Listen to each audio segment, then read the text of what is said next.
The outcome of World War II is at stake. Over 400 American and Japanese warships do battle at Leyte Gulf. It was the largest naval action in history. Japan is counting on a secret weapon the Americans know almost nothing about, except her name, Musashi. You'll find in the summer of 1944, the naval intelligence experts groping for an understanding of these huge ships. At 72,000 tons, she's the largest battleship ever built. She's not just 10% bigger than some of these other vessels, she's nearly double. Bristling with anti-aircraft batteries and massive 18-inch guns. You can't believe all the firepower that comes up at one time. Her builders boast she's unsinkable. Yet, in her first major fight, this super battleship is sent crashing to the ocean floor. But mysteries have always surrounded Musashi. Now, Americans and Japanese researchers are joining forces to unlock her most stubborn secrets. This front part is where flooding is taking place. Why did an unsinkable giant go down so fast? Was it overwhelming American air power, or a fatal design flaw that sent nearly 1,000 Japanese sailors to their death? Hundreds of people are crying for help in horrified voices as they were all sucked into the waves. To unravel the mysteries of Musashi, the missing giant must first be found.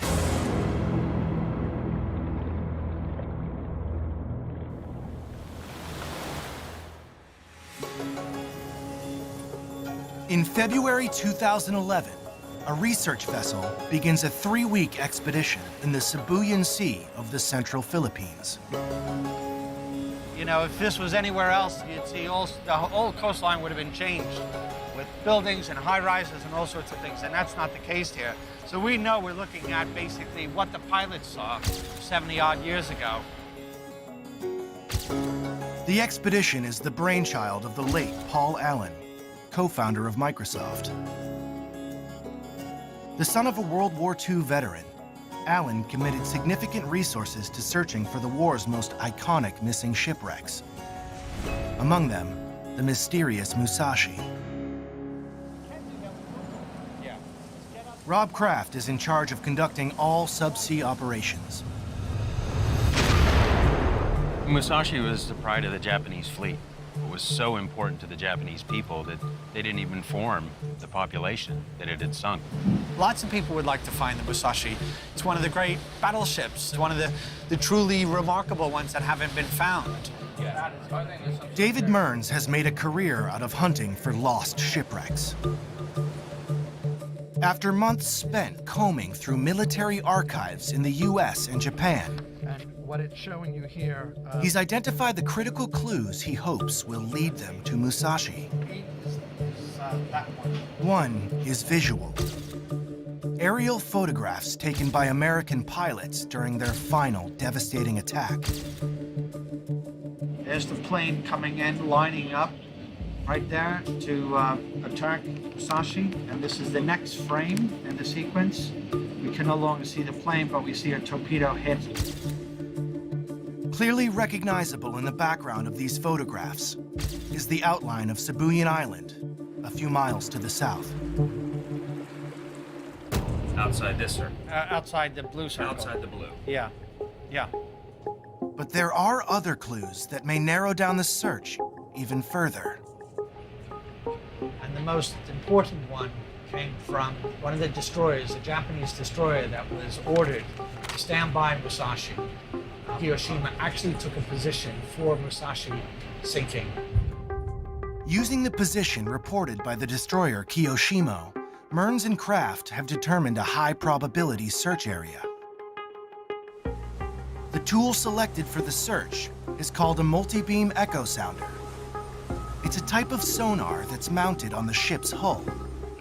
An array of downward-looking beams emitting sound waves sweeps across the seabed to create an image of a mile-wide swath.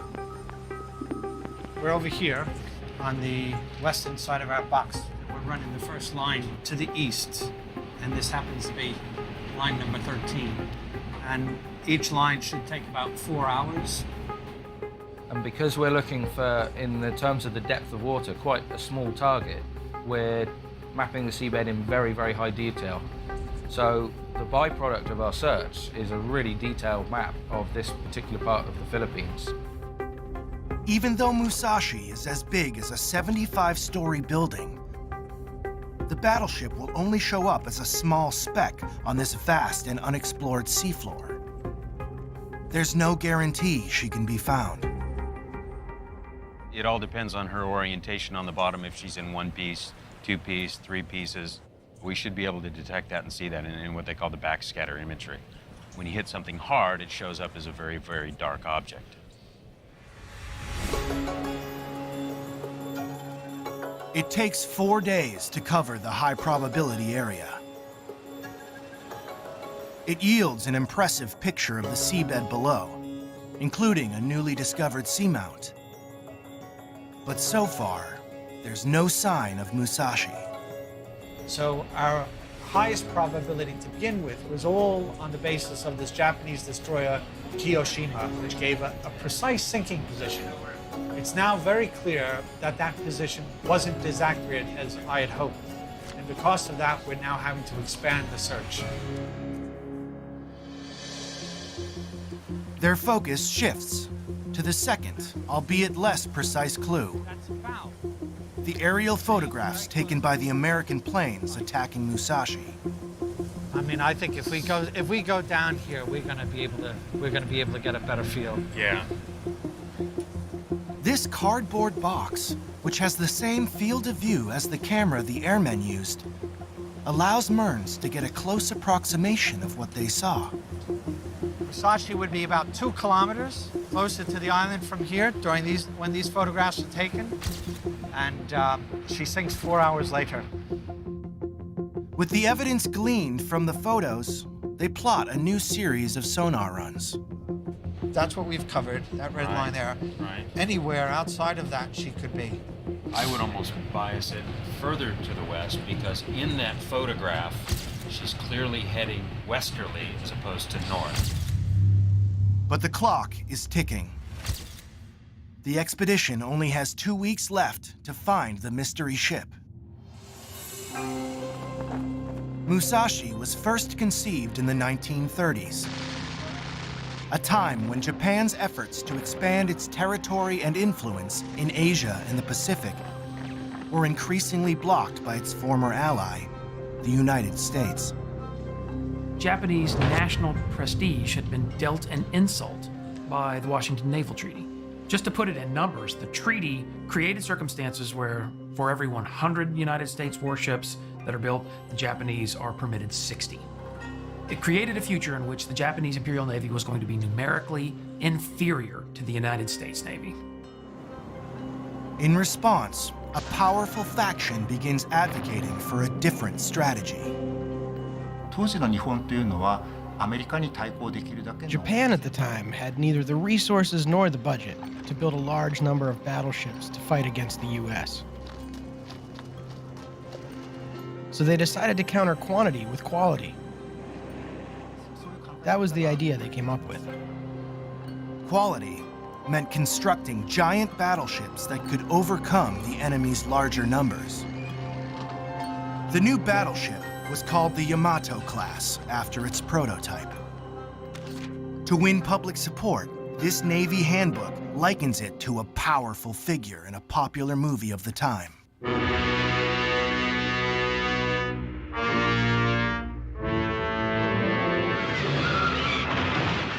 The Hollywood film about a giant ape creating mayhem in New York was a huge hit with Japanese audiences. And so the comparison is not just a comparison evocative of power and strength. It's also kind of pointed squarely at New York City and therefore pointed directly at the Americans. In March 1938, construction of Musashi began here at the Mitsubishi shipyard in Nagasaki. Incredibly, the giant gantry crane that built her is still in use today. The Japanese virtually had to reinvent naval architecture and design of ships to be able to build such colossal vessels. Work proceeded under a literal veil of secrecy. When they were being built, they were actually built behind gigantic curtains that were raised up at the shipyards, and so even friendly people couldn't see what was going on behind there. So there was some attempt to keep it a secret. A schoolgirl at the time, Ms. Matsura remembers what it was like. I was told never to look in the direction of the shipyard, that soldiers are on board keeping watch. You must not look, or the soldiers will take you away. Even as a child, I kind of sensed that a big war was going to break out. On December 7th, 1941, that war began. In its surprise attack on Pearl Harbor, the Japanese Navy used carrier-based air power to devastating effect against the American fleet. Ironically, that success only reinforced its faith in its own new super battleships.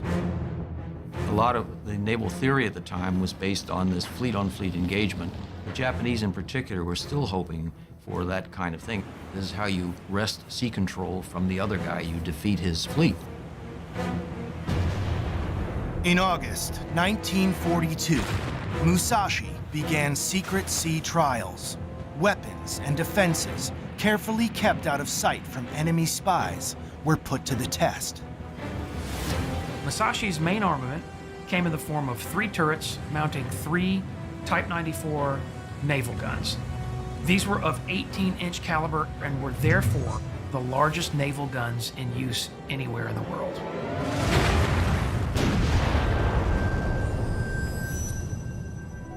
To defend herself, Musashi was shielded by the heaviest armor ever used on a ship's hull. The high-grade steel came from low-phosphorus iron secretly mined in Japanese-occupied Manchuria. For 19-year-old Masahiro Oishi and the hundreds of young sailors assigned to serve aboard this giant, Musashi was a technological wonder. We never thought for a second that Musashi would sink and people would die. We believed that such a giant ship could not be taken down. To them, she was the King Kong of the sea.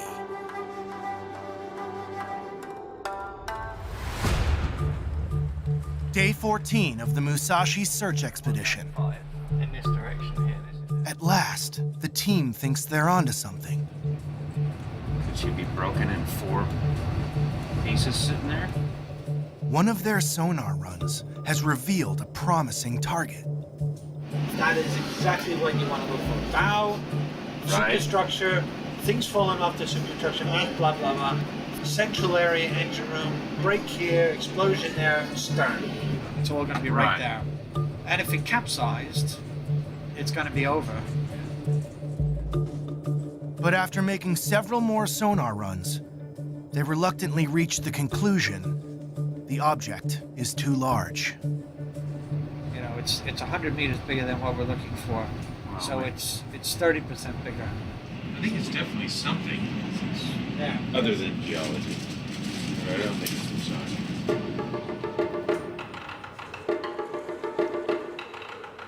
After 3 weeks, the expedition is out of time. The research vessel must return to port, but they've covered a staggering 1,400 square miles, an area as big as the state of Rhode Island. What we now have is a very highly accurate map of the entire area that we want to search. We know where she's not. We've ruled out large swathes of the Sibuyan Sea. And their commitment to the task has only intensified. Everybody's kind of got a lot of blood, sweat, and tears in trying to find this wreck. You know, you get this personal passion going trying to find this thing. But to succeed, they must first find a better tool for searching the rugged seafloor below. By the time Musashi joined the Japanese war effort in the Pacific in 1942, the momentum was about to shift. The Japanese actually are prevailing at this point because they're better at surface warfare than we are at this early stage in the game. What then becomes clear is that anytime aircraft carriers get involved, the whole thing changes. The U.S. embraces naval air power in a way that it just hadn't before. It revises the way that it trains, it revises tactics, and it revises weapons to the extent that it introduces a new fighter, a new dive bomber, a new torpedo bomber, and it even introduces a new torpedo. The Mark 13 torpedo was more reliable and could be dropped at higher altitude than its predecessor. At the same time, American intelligence secured a valuable lead. On the island of Tulagi, Americans captured a document that was a warship recognition manual that was to be used by Imperial Navy sailors to recognize their own ships. And it had a drawing of a Yamato-class ship. But after that, nothing. It's as if Japan's most secret weapon had vanished. You'll find in the summer of 1944, the naval intelligence experts groping for an understanding of these huge ships. And they came up with estimates that were just unbelievable. But as they would later discover, even those estimates were way too small. By June 1944, American forces succeeded in pushing the Japanese fleet, totaling some 60 ships and 450 aircraft, out of the Western Pacific. The battle became known as the Great Marianas Turkey Shoot. They call it that because they harvest so many Japanese aircraft. They shoot them down wholesale. The Japanese lose half their carrier strength, and they lose almost all of their naval aviation. American General Douglas MacArthur was now poised to invade the gateway to Japan itself, the Philippines. On October 20th, MacArthur came ashore on the eastern side of Leyte Island, where American troops encountered little resistance. The opinion united of American intelligence agencies was that the Japanese Navy would not come out. We based our ideas on the assumption that the Japanese would need a considerable amount of time to train new aircrew and pilots for their aircraft carrier groups.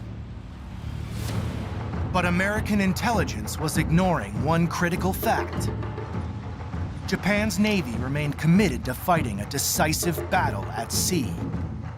Its surface fleet was still largely intact, led by two giants Americans had yet to lay eyes on, Musashi and Yamato. American radio intelligence had knowledge of the movements of these Japanese ships, but still not of their characteristics. On October 24th, 1944, Admiral Kurita's center force with 26 ships entered the Sibuyan Sea. Two other slightly smaller Japanese fleets approached from the south and north. The Battle of Leyte Gulf was about to begin. In the morning, when Kurita is crossing the Sibuyan Sea, the reconnaissance flights pick this up. And of course, at that point, they're aware they got two very large battleships down here. American pilots were the first to catch a real glimpse of Musashi and Yamato. We knew that they had two big battleships. That's about all we knew. And it was obviously the biggest thing we'd ever seen. Although caught by surprise, the U.S. Navy was prepared. 7th Fleet moved to guard the Leyte landing site itself, while 3rd Fleet deployed in 3 groups to the north. Unfortunately, the one element of the 3rd Fleet that's closest to San Bernardino Strait is a little bit weaker because it sent one of its carriers off to refuel. Its sole remaining large carrier was only half the size of the two giants bearing down on it, with 24 more warships in Japan's center force.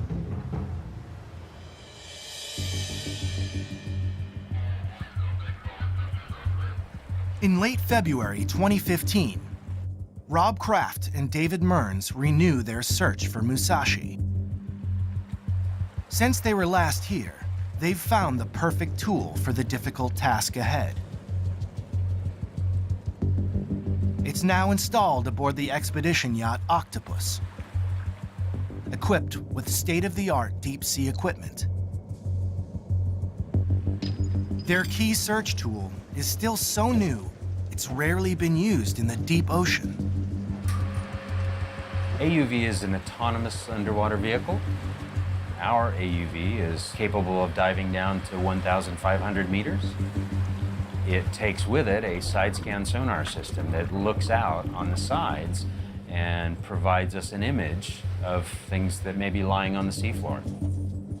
Its survey route is selected based on the bathymetric map that systems engineer Wayne Sadowski compiled during the 2011 expedition. This map is of basically the subsea volcano that we're seeing. And so using this map, we then program the autonomous vehicle. Traveling 2/3 of a mile down and a few hundred feet above the ocean floor, the AUV maps the terrain. But distinguishing a man-made object among the rugged volcanic outcrops is challenging. Because the lava rock is as reflective as the acoustic waves are that we use to bounce off the metal of the Musashi. After 18 hours, the AUV returns to the surface and is brought on board to download the data. Everybody had a go at looking at the side scan information. Everybody, what do you see? Oh, that's something shiny there. That's a rock. No, that's a rock. No, that's something. No, that's a rock. The first AUV survey yields nothing, as does the second. And I'll tell you that up to that point, we were starting to second guess ourselves. We had searched a large portion of the primary search area, and we weren't finding what we had hoped to find. On the third run, they finally see something. Generally, when you're finding a wreck, it's either happening instantaneously, but in this one, it was a bit of a slow burner because the sonar image didn't sort of shout out, this is Musashi, this is where I sank. It was more of, there was an indication something was there. Okay, you're fully in the water. That's a safe heading. For a closer look, they launch a remotely operated vehicle, or ROV. It's smaller than a Volkswagen Bug, but it's still quite substantial. And it's on a cable as well. But in that cable, it has power conductors and fiber, and through that, we get to watch our HD camera that's on the end of the tether. It will take the ROV an hour to reach the ocean floor, almost a mile below. Plenty of time to wonder if at last, they're going to set eyes on Musashi. On the morning of October 24th, 1944, the skies over the Sibuyan Sea were filled with over 40 American warplanes. The U.S. naval aircraft that oppose the Japanese center force in the Sibuyan Sea consists of the Hellcat fighter, the Helldiver dive bomber, and the Avenger torpedo bomber. The fighters led the way with strafing runs. You're going to go after the battleships because they are the biggest target. They can do the most damage to you, therefore you want to take them out. But the Japanese gunners were ready. Unleashing a hail of fire from Musashi's 100 anti-aircraft guns.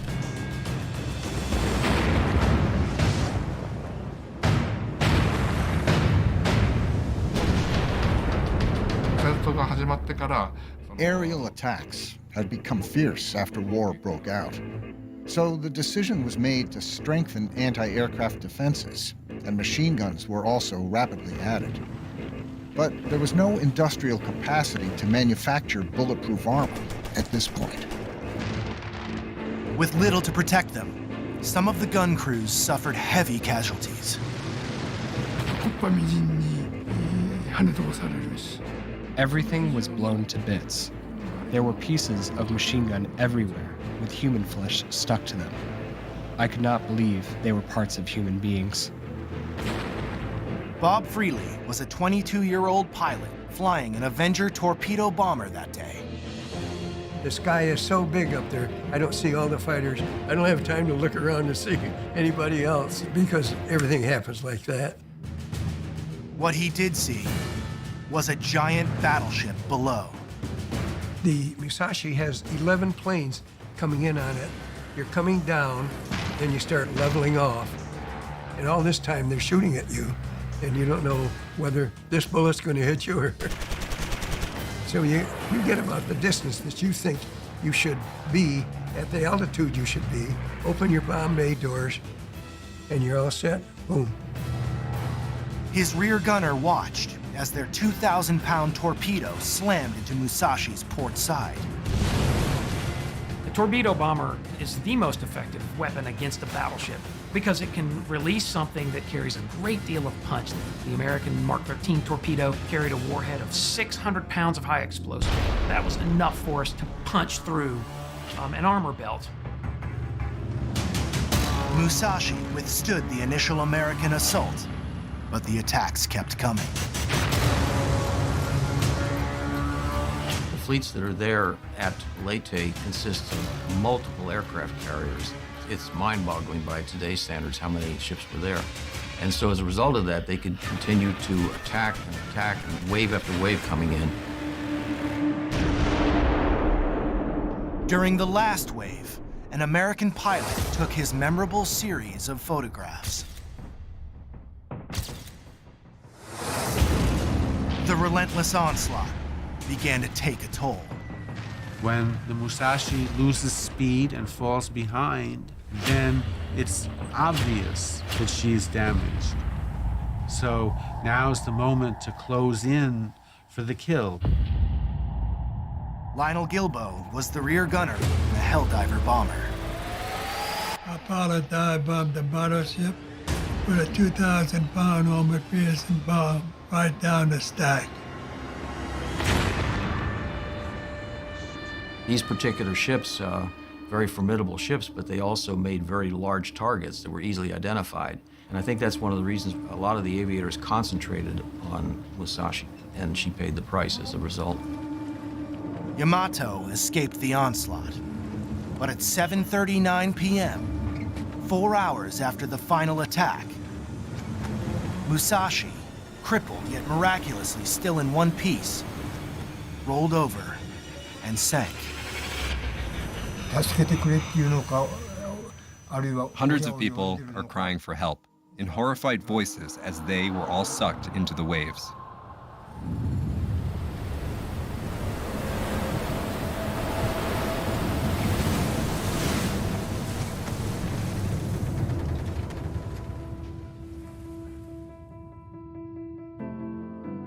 In the pitch darkness of the deep sea, the ROV pilot carefully maneuvers his vehicle. We came across some very small pieces of debris, which looked the right age, looked the right material, but we weren't quite certain. Everybody was pretty much running on adrenaline at that time. It was very exciting. The ROV moves slowly through this unfamiliar landscape. It took about, I guess, a half hour or 45 minutes before we started getting into the heavier debris, and then it became more and more obvious. And you see them, right? There's 3 characters right there, I think. That's Japanese. It's a Japanese warship. The minute we found the valve that had the kanji writing on it, it was like, okay, this is Japanese. Now all we have to do is prove that it's the Musashi. To do that, they need to find the ship's bow. There's bullets, 2 bullets. We're not too far away. It'll be above the gasket cable. Something's there. It's there. The gold paint is gone, but the outline of the Imperial Japanese flower emblem is still there. As soon as we found the chrysanthemum on the bow, we knew what we were looking at. That's proof positive.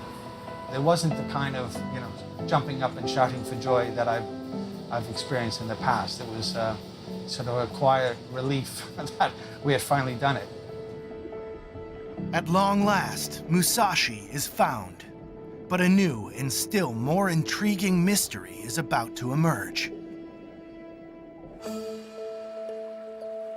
Over the next week, the search team explores the wreck of the super battleship. Some shelves on the top. I think there's another one of the mounts for a light or a... 70 years after she disappeared, they're compiling the first detailed picture of a lost technological marvel. Because there are no drawings for this ship, and there's only a handful of photographs, so we're the first people really to document what she looks like. They also find signs of those who sailed her. A shoe, a helmet, and something unexpected on a warship. What? That's film. That is a film strip. It's not just a metal ship. These are crew that served in it, and some obviously died on the site as well, so it's important to document that.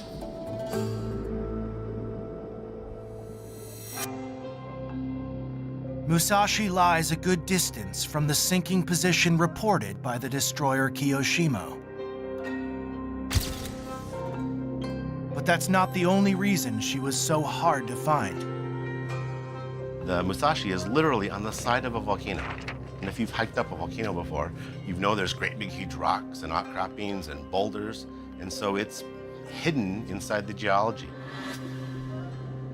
The difficulty in finding the wreck is also explained by her shocking condition.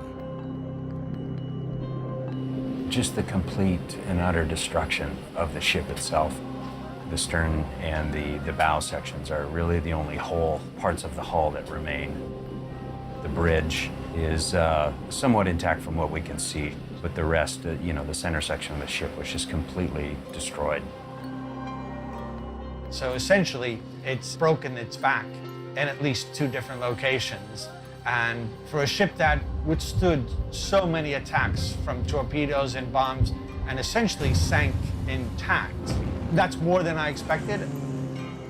What then could have caused such widespread destruction? It's a question which so far has no answer. One of the last pieces to be discovered is Musashi's most potent weapon. Which is obviously what caught everybody's imagination, these special 18-inch guns. These guns are held into the body of the ship, into the barbettes, by gravity alone. So when the ship capsizes, they're incredibly heavy objects that just fall out under their own weight. We found one of these guns after a week of searching. By now, the expedition has assembled an extensive record of Musashi. Over 100 hours of video footage alone. We want to make sure that we've fully documented the condition and the state of the wreck so we can share that with everybody. And, what we've done here and the data that we've gathered will provide the clues that people can use to recreate or have an understanding of what actually happened. The search team has opened a door. Now, others must step in to unravel Musashi's final hours. In March 2016, a group of Japanese experts assembles in Tokyo to take up the challenge.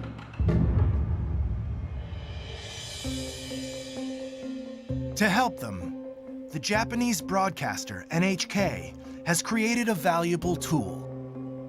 Like pieces of a gigantic puzzle, it's taken the hours of digital images gathered by the search expedition, painstakingly piecing them back together, and creating a unique 3D model of the wreck.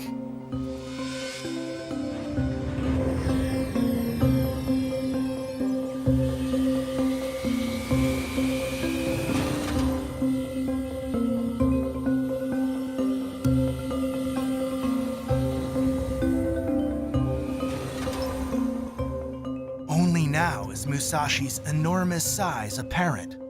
At 263 meters, some 900 feet, she's longer than 3 jumbo jets.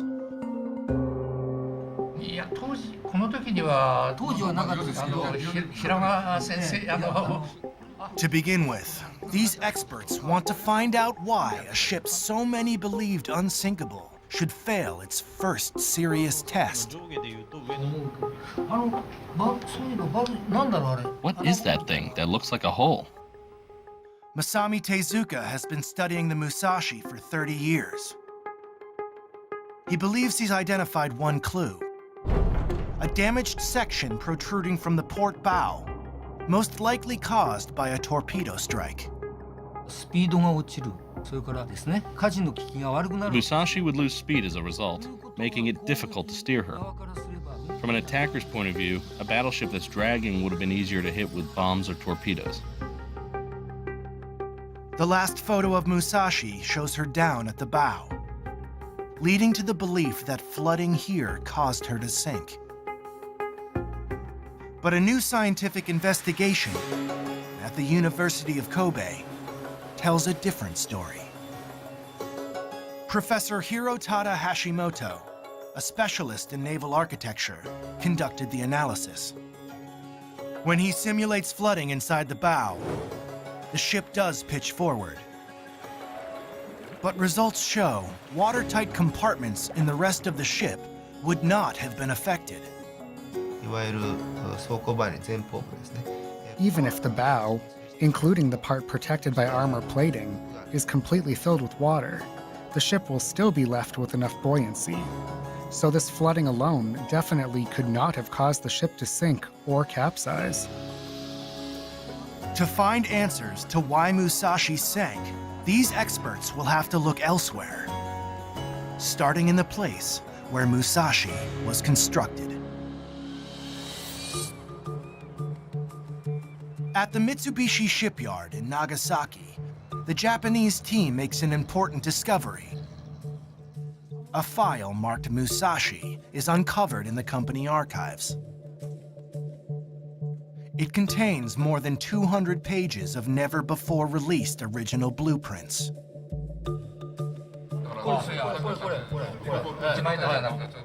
By comparing images of the scattered pieces of the wreck with the blueprint, the team is able to identify them. A pump, a boiler, all parts protected by the heavy steel armor intended to make Musashi unsinkable. So the biggest question is, where did the armor go? In the high-resolution sonar image of the debris field, one structure attracts their attention. Examining video footage from the area, they discover a 90-foot piece of steel. It looks like part of the missing armor. When they match it up to the 3D model, they find it comes from the hull on the port side. But how did it come loose? Musashi's armor belt was so thick that everyone felt very confident on board the ship that they could stand up to the punishment of any weapon that could be thrown at it. But whereas ships making use of thinner plate could be welded, Musashi's armor could not be welded. It was simply too thick. And so they turned back to the 19th century and simply hot riveted the plates together. A company that took part in riveting the armor for Musashi is still operating in Osaka. Two workers recreate the technique used at the time to join these two pieces of armor plate.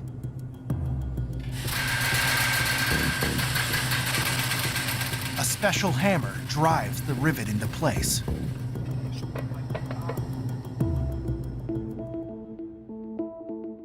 Japanese sailors assigned to Musashi had great confidence in the ship. They thought it was unsinkable, and that's because above deck they saw nothing but guns and firepower. But then below deck, they were aware that the ship had the thickest armor of any warship in the world. But the Japanese investigation team doesn't share the sailors' confidence. I think rivets were the problem. No matter how thick the armor plates were, they wouldn't last once the rivets came loose. Musashi's armor was attached at a slanting angle to deflect incoming shells. She was built to withstand artillery duels against other battleships. But instead, she was hit by torpedoes and aerial bombs, which weren't weapons she expected to face when she was designed. If a torpedo from an attacking aircraft struck a joint in the armor plate, it could cause rivets to fail and seawater to begin to seep in. So how did this apparent vulnerability to torpedo strikes go unnoticed?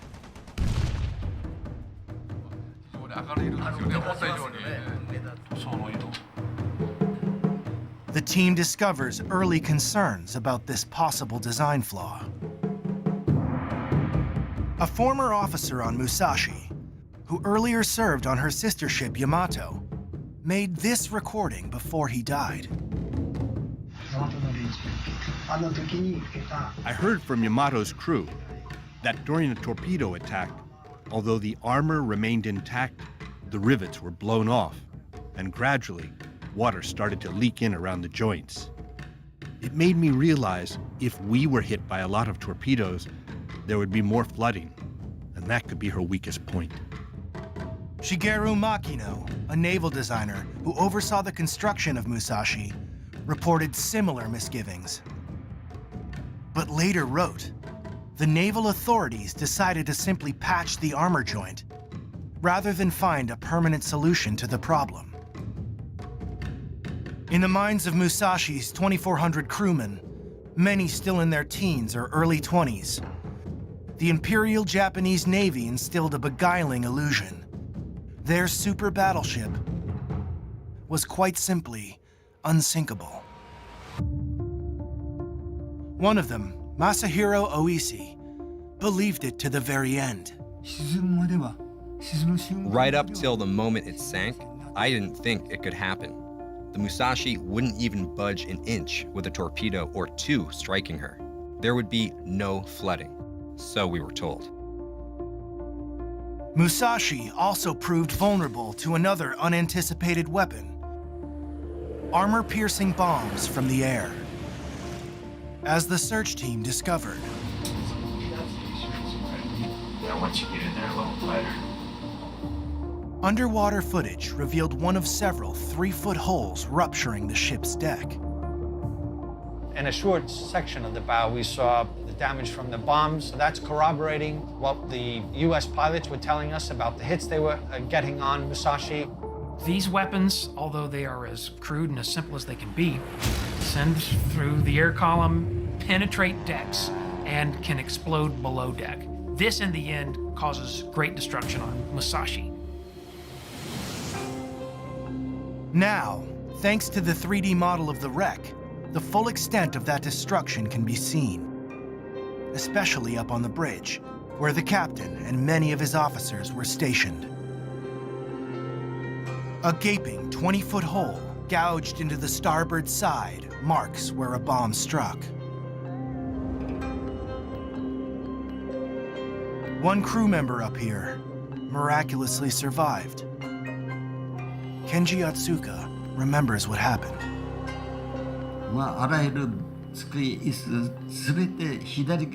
All the desks, chairs, everything flew to the port side. Bodies of those who were killed were piled up there too. The blast wave knocked us over, killing some. One man lost everything from his neck up, sitting in a chair about 10 feet from where I was. Just dead. Standing on an open observation deck, Captain Inoguchi suffered a shrapnel wound in the shoulder. Protected from the fire himself, crewman Kotaki observed what happened. I saw him from behind. He was covering his shoulder with his hand, like this, holding binoculars, like this, and giving commands. Any ordinary person would have collapsed from such injuries. I thought, that's a true commander. Like her brave captain, Musashi sustained multiple hits from weapons she was never designed to face. Incredibly, her unusual strength allowed her to go down in one piece, leaving one final question: what tore her to pieces as she sank? 46 centimeter shell underneath there, right? When the search team originally discovered Musashi, The turret housing was blown away. they couldn't believe the wreckage was spread over such a wide area. A square kilometer, more than half a square mile. Most of the shipwrecks that I've done are in deeper water than this, and we're seeing debris fields of 300 meters, 400 meters. So to see one twice or three times that size is really telling me that not only are we dealing with a large ship, but a large ship that has been blown apart. How does a ship that left the surface intact now lie shattered over the ocean floor? The Japanese team is determined to find an answer to this final mystery of Musashi. I'm not sure if it came from a boiler or something else, but is it possible this damage was caused by steam exploding? One member doesn't think so. Masatake Yoshida has been studying explosives for over 30 years. He believes something else tore Musashi apart. I can't think of any explanation besides a gunpowder explosion. If an explosion like that occurred, her internal parts would have shattered into many pieces. But where did this massive explosion take place? One piece of debris in particular has caught Yoshida's attention. Although mangled almost beyond recognition, it's part of the magazine, holding the shells for one of Musashi's main guns.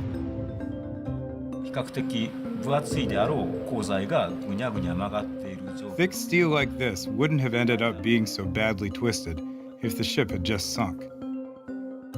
Since Musashi fired her main guns only a handful of times during her final battle, an estimated 160 shells and 100 tons of gunpowder were still stored inside her. Suspicion as to where the explosion occurred falls on the second main gun. That was literally... And first-hand reports David Mearns uncovered seem to support it. To see that level of damage on the seafloor tells me only one thing, that the Japanese survivors who heard explosions as it was capsizing, those explosions were actually magazine explosions. In the final moments, as Musashi heeled over and sank, a few eyewitnesses aboard a nearby destroyer reported seeing the flash from a small explosion. Which means that some fires were already burning inside her. That makes me think that initial combustion rapidly spread into an explosion. Gunpowder contains some oxygen, so even underwater where there's none, under the right conditions, a combustive explosion can occur. To test his hypothesis, Dr. Yoshida ran a computer simulation. It clearly shows a ship made of heavy steel would have suffered catastrophic damage from an explosion below her second main gun. The ship's core would have splintered into hundreds of small pieces, with only the bow and stern remaining relatively intact. The high-resolution sonar map confirms this is how the wreck rests on the seafloor.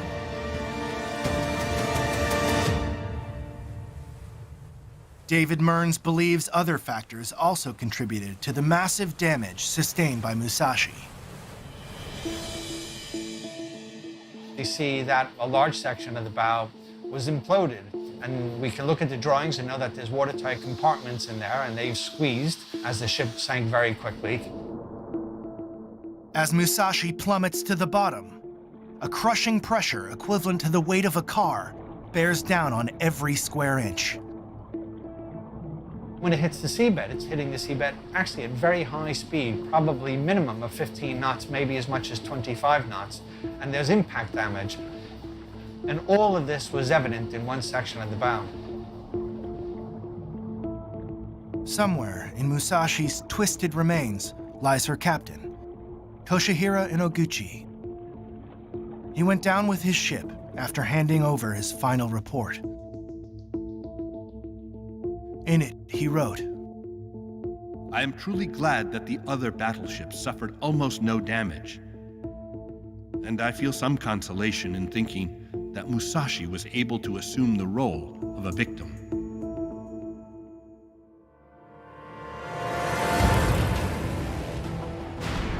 Musashi bore the brunt of the American air assault on October 24th, 1944, leaving most of Japan's center force unscathed, including the super battleship Yamato. Undetected, Admiral Kurita and his 20 remaining ships steamed through the night, heading for the American landing site at Leyte to catch the defending force from 7th Fleet by surprise. On October 25th, led by the super battleship Yamato, the Japanese Navy launched the decisive surface attack it had long sought. But a bold strike by American destroyers and destroyer escorts managed to confuse the Japanese commander. So Admiral Kurita makes the fateful decision to reverse course, and in so doing, he walks away from what would have been the most lopsided victory of the Japanese Imperial Navy in the Second World War. Japan's Navy had gambled on winning the world's biggest sea battle to bring America to the negotiating table. But they made a fatal miscalculation. Surface ships with big guns were no longer the dominant force at sea. In the age of the battleships, the building and the loss of the Musashi is the end point. They weren't going to be defeated by another battleship, another great battleship, but by aircraft. And that's when the era of aircraft carriers took off.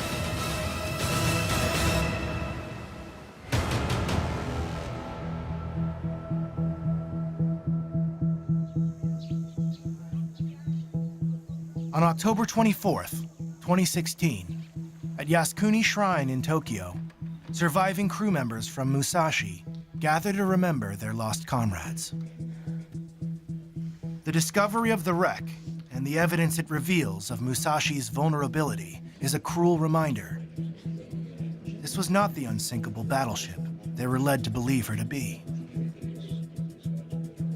But for crewman Sakuda, the wreck still bears an important message.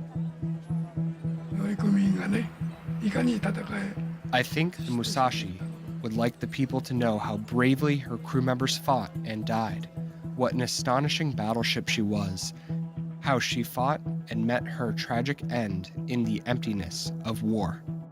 I think those are the messages that the Musashi wants to send us. For Bob Freely, an American pilot who launched one of the many torpedoes that sank her, Musashi's discovery stirs thoughts of reconciliation. I don't want any Japanese survivor to think that I'm trying to laud these medals over them. Our opportunity is we have a common ground. They are survivors of the same action that I am a survivor of. And I'd just like to say, welcome, brother.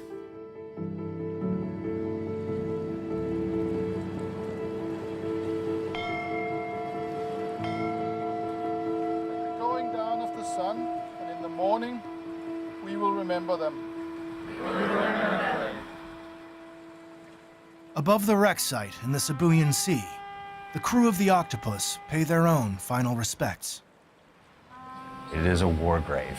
You know, we as sailors and seafarers ourselves, we have a lot of respect for what happened here. Instead of warplanes, they launch a flight of paper cranes. Symbol of the peace that has endured for 3/4 of a century between once bitter enemies of World War II.